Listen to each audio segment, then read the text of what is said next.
আজকে সত্যি নিজেকে ধন্য বলে মনে হচ্ছে যে 15/1/2026 আমাদের ইসলামপুর থানায় নতুন ভারপ্রাপ্ত আধিকারিক অর্থাৎ ইসলামপুর থানা ওসি হিসাবে মাননীয় দেবাশিস ঘোষ মহাশয়কে পেয়েছি।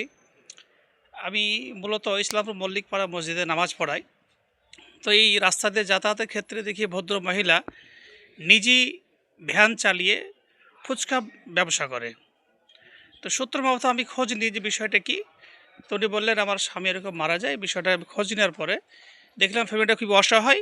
ফলে আমি দেখলাম আপনার ছেলেমেয়েরা কোথায় পড়াশোনা করে, কোন ক্লাসে পড়াশোনা করে। তিনি বললেন যে এই সমস্যা, আমার মেয়ে ক্লাস 10-এ পড়াশোনা করে ইসলামপুর গার্লস হাই স্কুলে। আমি এখনও পর্যন্ত বইটা কিনতে পারিনি। এই বিষয়টা যখন আমাকে জানায়, আমি বিষয়টা ওসির নজরে আনি।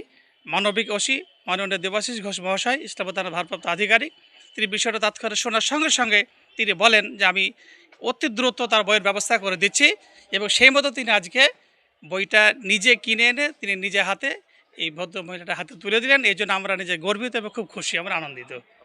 আমার নাম হাফেজ শরীফুল ইসলাম, আমি ইসলামপুর মল্লিকপাড়া জুমা মসজিদের ইমাম।